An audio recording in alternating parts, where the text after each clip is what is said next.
The Eaton fire is now estimated to be 14,117 acres with 33% containment. We gained no acreage yesterday, which is a very good thing. We know that over 7,000 structures are damaged or destroyed, and we have 3,408 firefighting personnel assigned to the incident. 26% of our damage inspections for dwellings have been completed. Impacted residents may visit recovery.lacounty.gov to view preliminary maps showing damage assessments. Please note that the preliminary maps have been posted and are being updated daily. If there is not a color icon on your address, it means the building has not yet been inspected. Severe fire weather conditions will continue through Wednesday. Please be assured that all fire departments and all law enforcement agencies in the area will be prepared. The anticipated winds, combined with low humidities and low fuel moistures, will keep the fire threat in all of Los Angeles County critical. I ask all Los Angeles County residents in wildfire-prone areas to understand that the necessary public safety power shutoffs are important for our collective safety in preventing the next wildfire natural disaster. I did want to dispel one rumor. The LA County Fire Department has never turned down any offers for mutual aid assistance and resources. Repopulation will not occur until all areas are safe. Additionally, our CL-415 Super Scooper that was damaged because of a drone incursion is reportedly going to be flying tomorrow morning. It has been repaired, and we're waiting for the FAA to give us approval to fly again. Thank you to Board Chair Supervisor Catherine Barger and Supervisor Lindsay Horvath for your unwavering leadership and continued support throughout this unprecedented disaster. And finally, to all the Los Angeles County residents affected by this catastrophe, please be assured your firefighters continue to work towards full containment of these wildfires from the air and on the ground. We stand alongside each of you as you begin the repopulation of evacuated areas when safe and the rebuilding of your homes, your communities, and your lives. Thank you.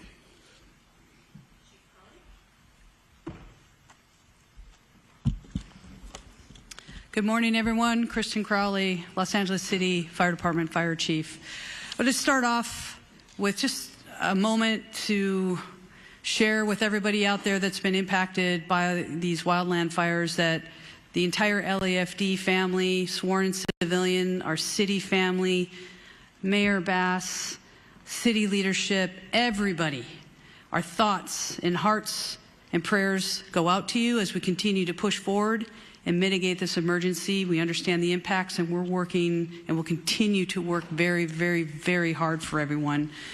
Another point I want to make is that also we are so very grateful for the firefighters and the first responders that have already arrived and continue to arrive in the Southern California region.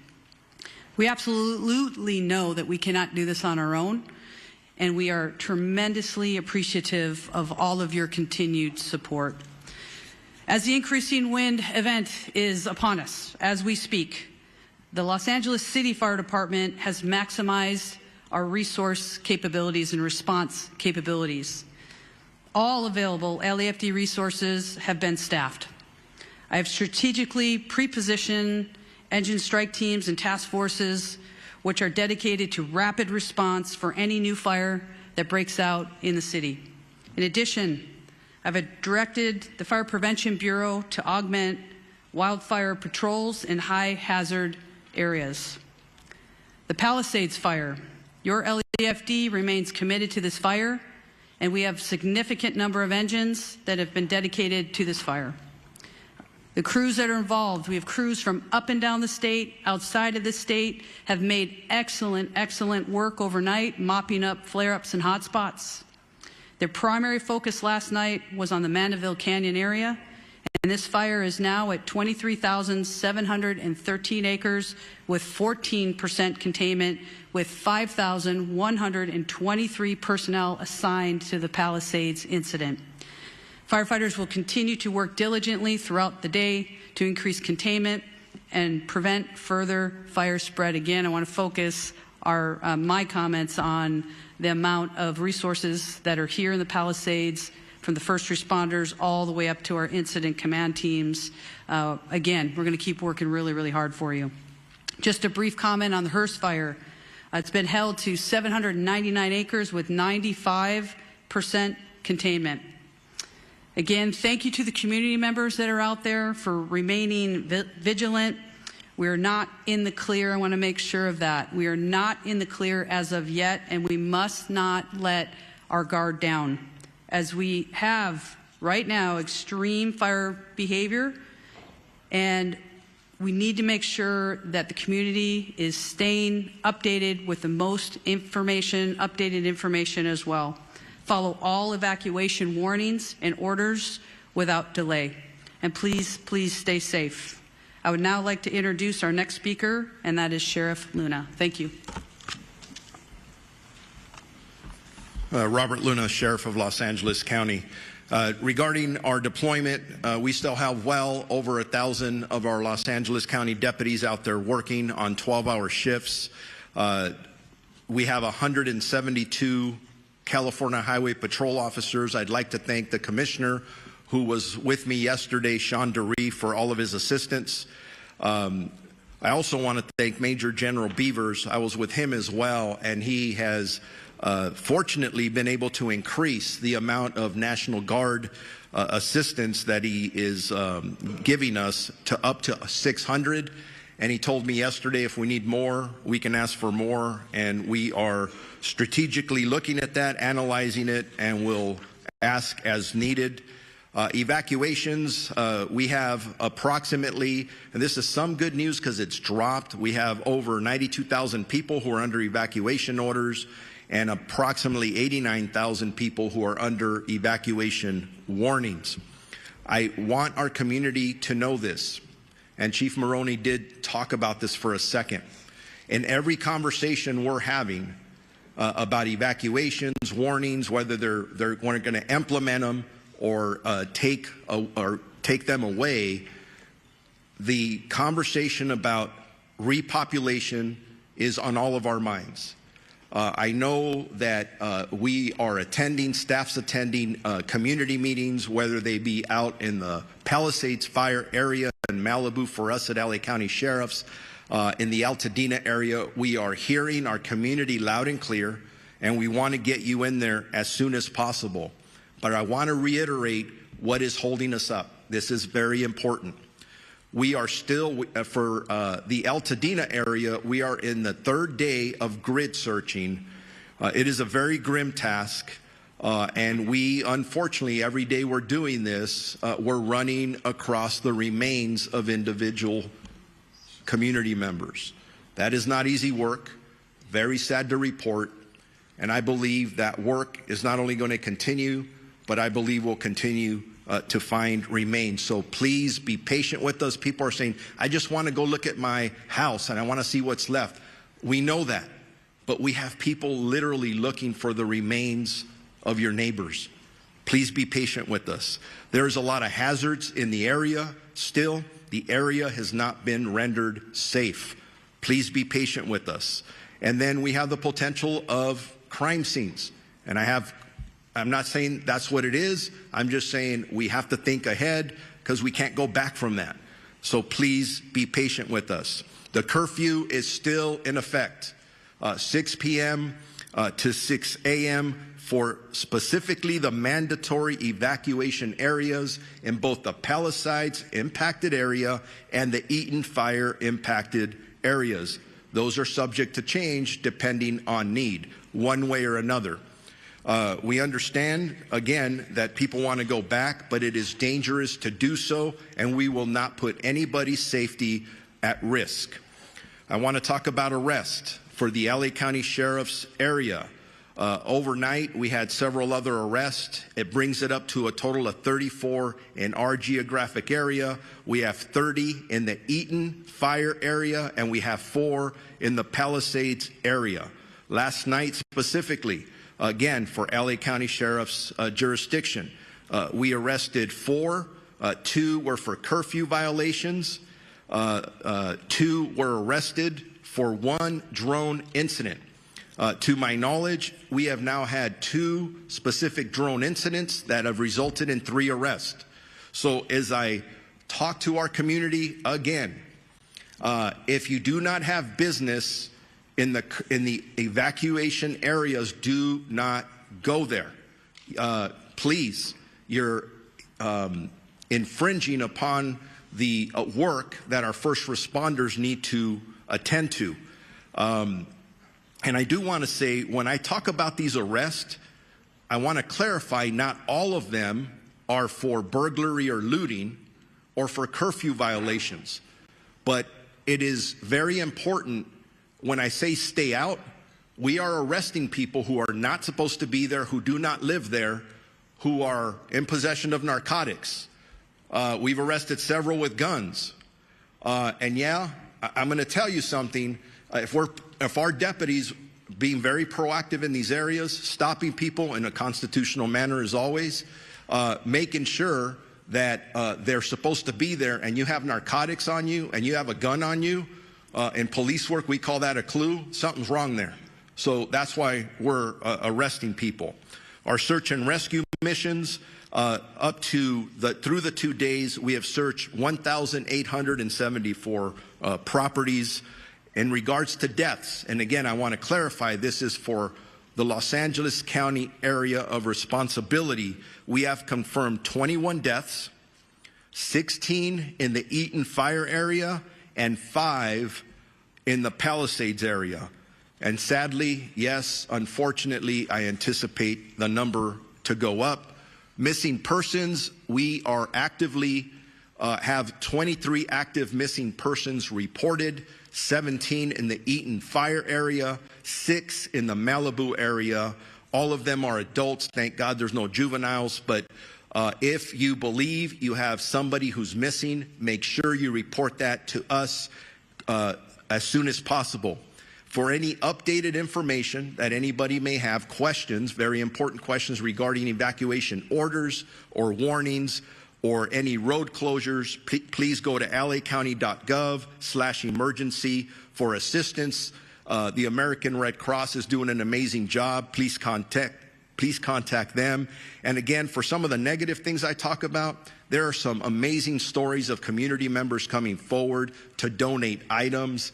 It's very inspiring. For donations, go to Emergency Network Los Angeles.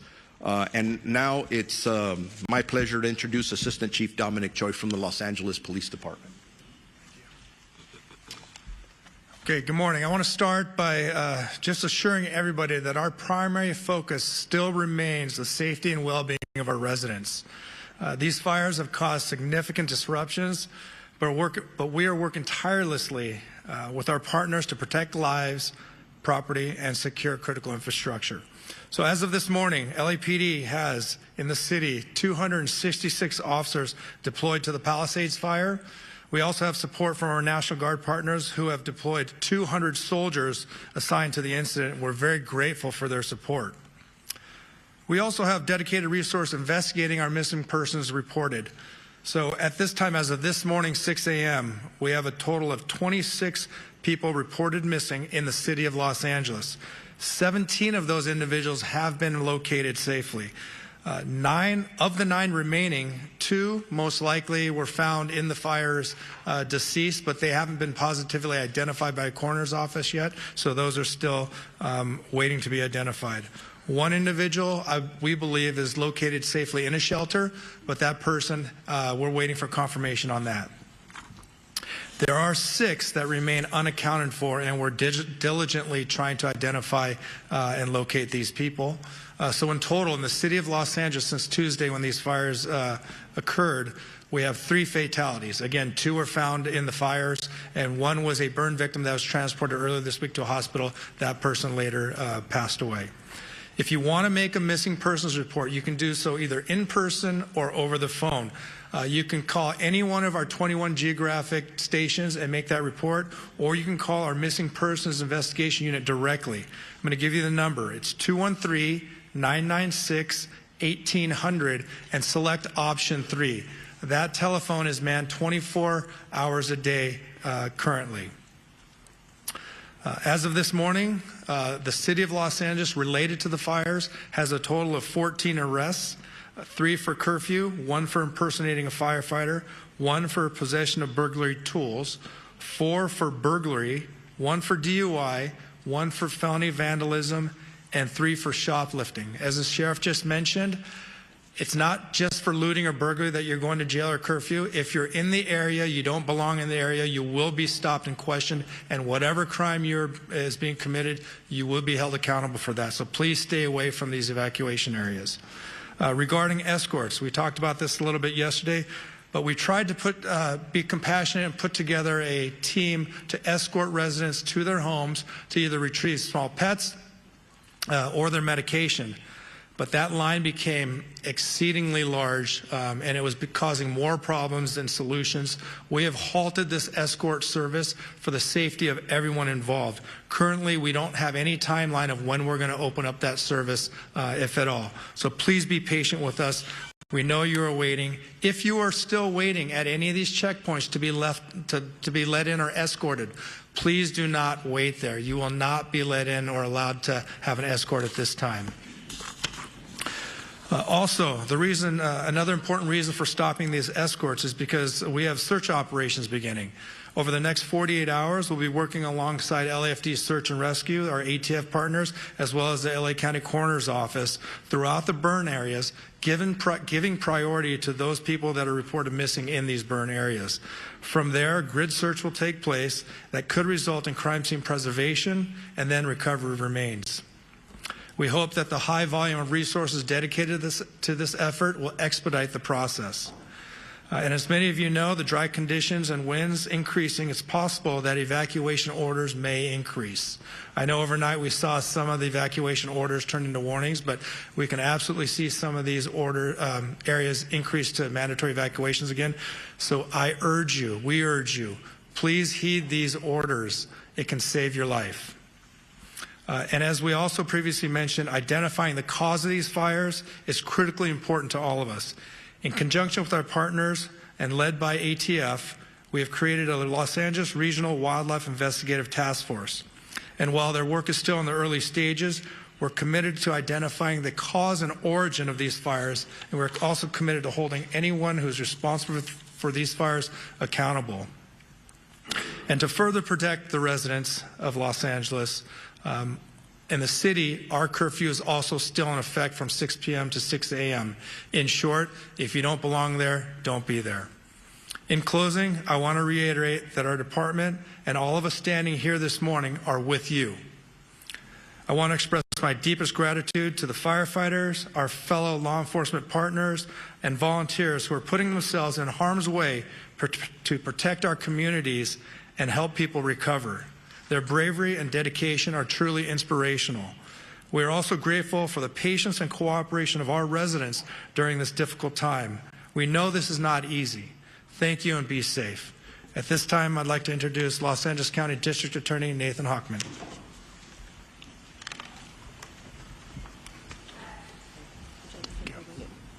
Thank you.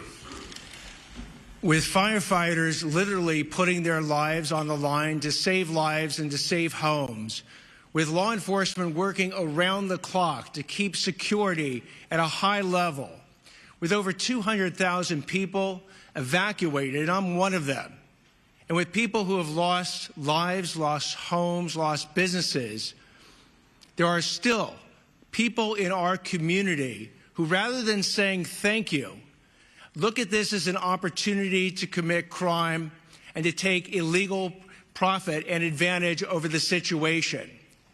We've seen this come up, and you've heard law enforcement describe the arrests that have been made, whether those arrests are for looting, burglary, grand theft, whether those arrests are for arson, whether those arrests will eventually be for price gouging, because we have been seeing price gouging with hotels, people offering residences well above the 10% addition that they can charge. We've seen that with medical supplies, other types of supplies, price gouging going on. So the criminals have decided that this is an opportunity, and I'm here to tell you that this is not an opportunity. You will be arrested, you will be prosecuted, and you will be punished to the full extent of the law. At 2 p.m. today, we'll be holding a press conference to announce the first charges in a looting case and the first charges in an arson case. This is not an arson case tied to the major fires. It was an arson case that was done on the side, in essence. You will hear that these people who've committed these crimes are facing very significant sentences. I am working with over 750 deputy district attorneys and in the entire law enforcement community to bring these people who are despicable and disgraceful to justice. And we're not only going to see what's happening right now in connection with bringing stability to our community, whether it's, again, going after the looters, the arsonists, or the price gougers, but we're starting to see the criminals emerge who are going to go after the recovery efforts. These are people who are contacting people and pretending to be GoFundMe operations to help people who have suffered. And GoFundMe, by the way, actually is an excellent organization that has put in place protections that if you use their site, you can use it safely. But these are people who are creating fake GoFundMe sites. I tell people to be very, very cautious when you give your money away to check out the organizations that you're doing it to. I applaud anyone who wants to donate to these causes, whether with money or services, but make sure that they are going to the right operations. Again, you can go to Emergency Network LA, that's enla.gov, or you can go to recovery.lacounty.gov to see the types of operations that you can have confidence in. And we're also going to see scams coming up with insurance proceeds. We're going to see scams coming up with government benefits, because we are going to literally have billions of dollars come into Los Angeles County over the next months and years.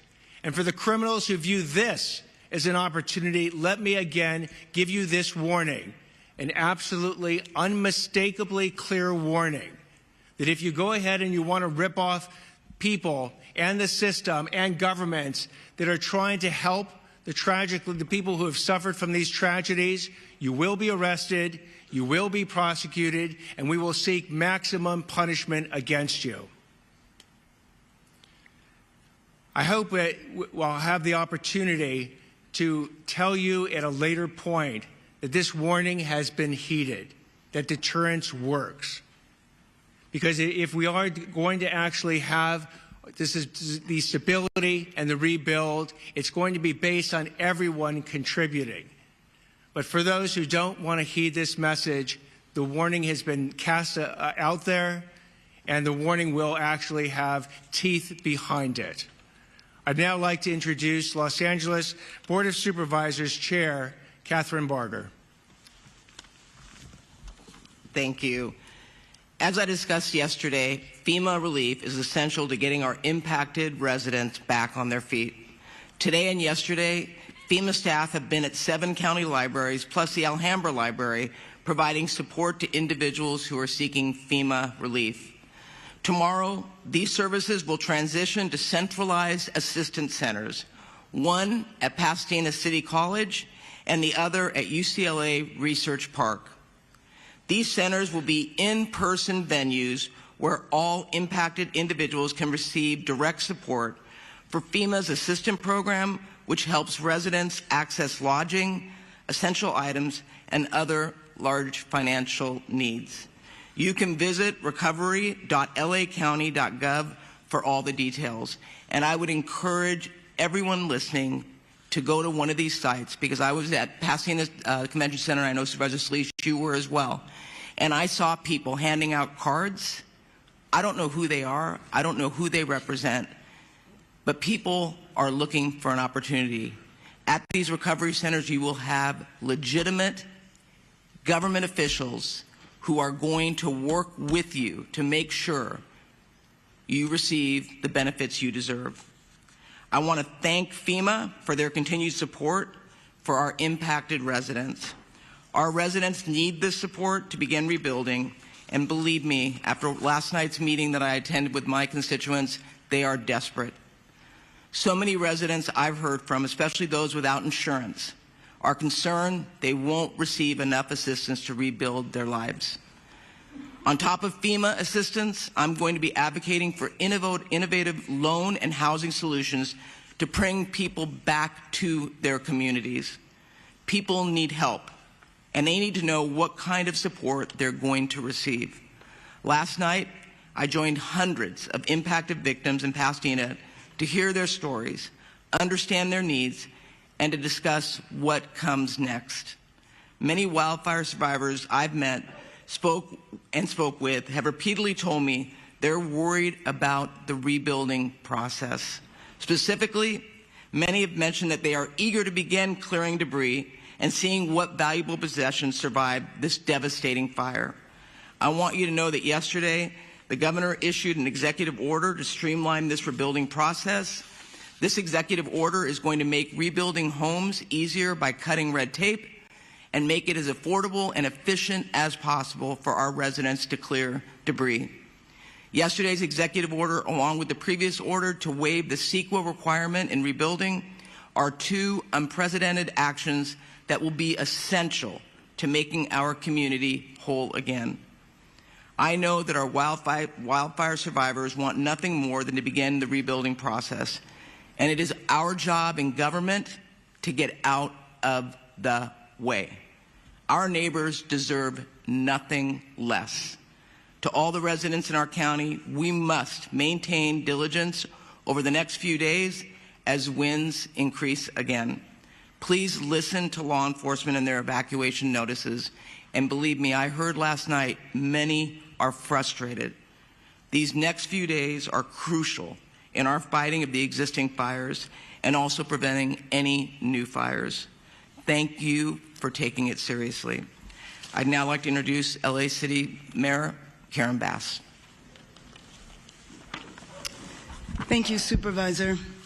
Angelenos, as we continue to experience the shock, the grief, and the anger, we have to stand together, and it is in that spirit that we have seen hundreds, if not thousands, of Angelenos traveling all around the region to deliver supplies, clothes, whatever they think might help the victims of these fires. As we've mentioned, the National Weather Service is predicting close to hurricane force level winds, and so we're making urgent preparations. My top priority and the priority of everyone else is to do everything we can to protect lives. As these winds approach, LA City firefighters and firefighters from across the county, state, and nation, and even overseas, are in a proactive and strategic posture to save lives. Firefighting resources from LAFD and fire departments from all over are positioned in strategic holding locations. DWP is deploying water tankers to augment water supply for firefighters. The emergency operations centers remain activated at the highest level to rapidly coordinate emergency response. As we prepare for more wind, we're also urgently working to provide people with much-needed resources. This week, as Chair Barger said, our city and county will launch in-person local assistance centers that are tailored to those affected by specific fires. These local assistance centers is for Angelenos impacted by the Palisades and Hearst fires, and they will open at the UCLA Research Park, which was formerly known as the West Side Pavilion. It will operate from 9 a.m. to 8 p.m. 7 days a week, These centers will help people who have lost vital records like birth certificates, driver's license, Social Security documentation. They will help people who've lost their homes or businesses apply for disaster relief loans, and they will provide referrals for mental health counseling and other services. We anticipate that there will be representation for over 20 city departments. There will be representatives from the state and federal departments and agencies. Later today, we are also going to be releasing policies on the city level that will help with the rebuilding process. So as we continue to go through these next few days where the fires are still a serious threat, we also want to begin to help people put their lives back together and to prepare to rebuild our city. I also want to again remind Angelenos that lacity.gov is now a one-stop shop for assistance for those who are impacted and a place to help Angelenos find a way to get involved. As the winds pick up, please stay safe. Please heed the call to evacuate should you receive that. And remember to heed all public safety guidance. Thank you.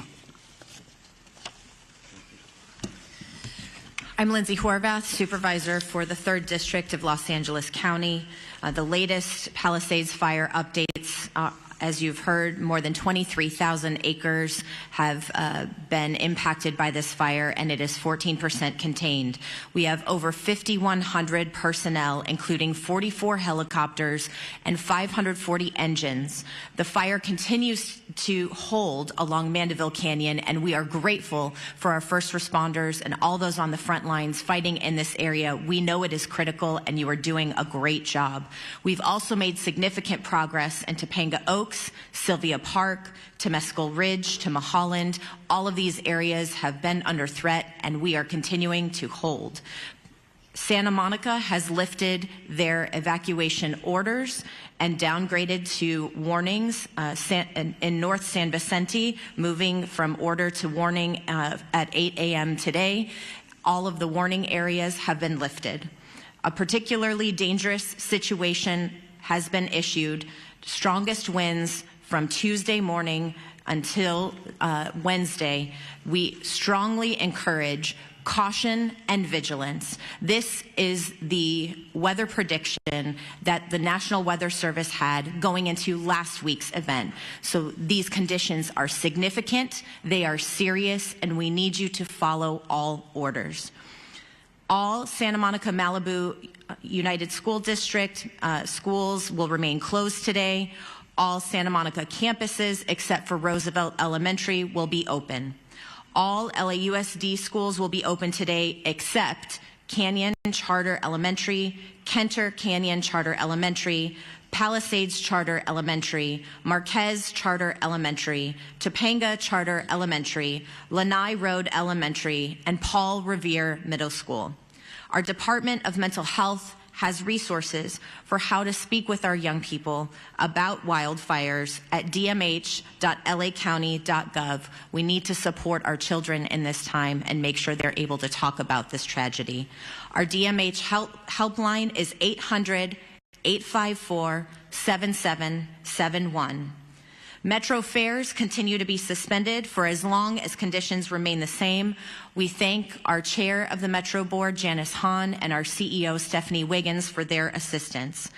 Palisades Post Office has been relocated to Rancho Park Post Office. Residents can pick up their mail at 11270 Exposition Boulevard on the first floor. Recovery.lacounty.gov has launched. You can find initial damage assessments as well as maps to indicate your property location and status, comprehensive list of county resources by department, federal, state, local, and nonprofit emergency assistance. Once again, that website is recovery.lacounty.gov. Our Department of Economic Opportunities East LA Entrepreneur Center and America's Job Centers of California open today as well to support impacted workers as well as small businesses. As far as public health updates, the air quality smoke advisory continues through next week. Please wear N95 masks outdoors. Fine particulates are airborne even in areas not impacted by the fires, especially children and older adults, especially those with serious health complications, are particularly at risk.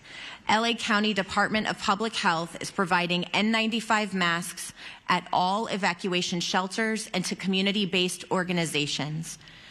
When you are at home, please close your windows and doors, run the air conditioning or air purifiers if you have them, and check your filters regularly. In your car, close the windows and vents, turn your air conditioning on to recirculate. Do not in any way use leaf blowers or other actions that will push ash into the air. Follow all drinking water advisories. And due to ocean contamination, avoid the following beaches: Malibu Point at Surfrider Beach, Solstice Creek at Dan Blocker County Beach, and Inner Cabrillo Beach in San Pedro.